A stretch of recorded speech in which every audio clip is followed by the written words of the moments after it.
हमारे कंट्री में जो है अभी आपको पता है कि ये ट्रम्प जो है इतना फोर्स कर रहा है इंडिया को, और मोदी सरकार जो है वो बिल्कुल विरुद्ध है कि एग्रीकल्चर को हम ओपन नहीं करेगा। एग्रीकल्चर क्यों ओपन नहीं करेगा? वो लोग जो है जीएमओ ले आना चाहते हैं।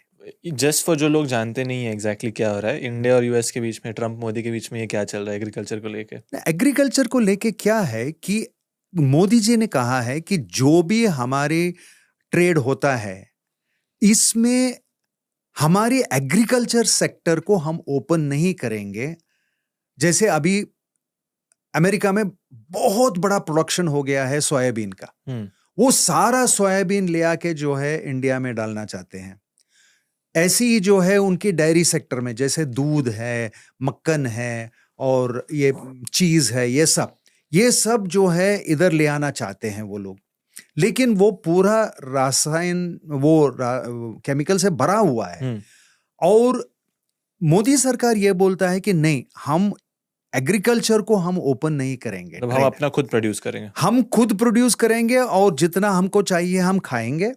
लेकिन हम जैसे कॉर्न जो है, अभी वो बहुत कॉर्न है उनके पास, तो कॉर्न इंडिया को एक्सपोर्ट करना चाहते हैं अमेरिका से। लेकिन हमारे पास तो कॉर्न है, जितना हमको चाहिए हमारे पास कॉर्न है। पिछले 2 साल में हम खुद एक्सपोर्ट किया कॉर्न को, बाकी छोटे छोटे कंट्रीज को हमने एक्सपोर्ट किया, तो हमारे पास कॉर्न है। तो अगर मान लीजिए उधर से कॉर्न आएगा, बल्क में आएगा, तो कॉर्न का दाम क्या होएगा? एकदम गिरेगा। नुकसान क्या होएगा? अपने किसानों को ही होएगा। तो मोदी सरकार बोला दीज आर नॉट नेगोशिएबल, ये एक लक्ष्मण रेखा है, ये तो क्रॉस नहीं कर पाएंगे आप। तो बहुत दबाव डाल रहे हैं कि जीएमओ वैरायटीज को ओपन करो। जब जीएमओ वैरायटीज आएंगे इंडिया में, जीएमओ को हमने बहुत रेजिस्ट किया है, हमारे जो देश है इसको बहुत रेजिस्ट किया है। लेकिन जिस दिन जीएमओ आ जाएगा इंडिया में, तब अपना जो एग्रीकल्चर है वो बहुत बर्बाद हो जाएगा, बहुत बर्बाद हो जाएगा। मतलब छीन लेगा किसानों से वो हक। आज जीएमओ नहीं है सर, बस एक आध वैरायटीज में है। जो हमने, एक था कपास में बीटी कॉटन जो था, वो एक था जहां, क्योंकि बीटी कॉटन में क्या था कि कॉटन प्रोडक्शन के लिए हमारा एक सोच था कि कपास को हम खाते नहीं हैं, ठीक है, तो मान लो उसमें केमिकल भी है, कुछ हार्मफुल केमिकल भी है, उससे हमारी कोई नुकसान नहीं होने वाला है। तो बीटी कॉटन का मतलब क्या है कि वो राउंड अप रेजिस्टेंट है। मतलब राउंड अप आप अच्छी तरह से डालो, सारे के सारे मर जाएंगे पौधे, लेकिन आपका कपास जो है वो ऐसे ही खड़ा रहेगा, क्योंकि राउंड अप का रेजिस्टेंस है उसका।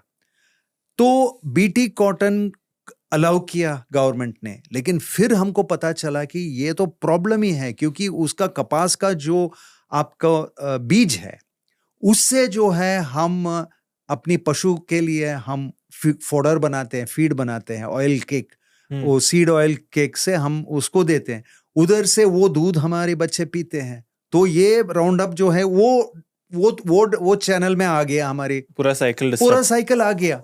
तो ये आजकल वो उसका भी बहुत नुकसान हुआ। आई थिंक ये बहुत बड़ा केस हुआ था इंडिया में, बहुत बड़ा केस हुआ था में बहुत सारे किसान, एग्जैक्टली महाराष्ट्र में जो है बहुत सारे किसान। फिर बाद में पता चला कि ये जो राउंड अप रेजिस्टेंस है, वो राउंड अप रेजिस्टेंस भी खत्म हो गया।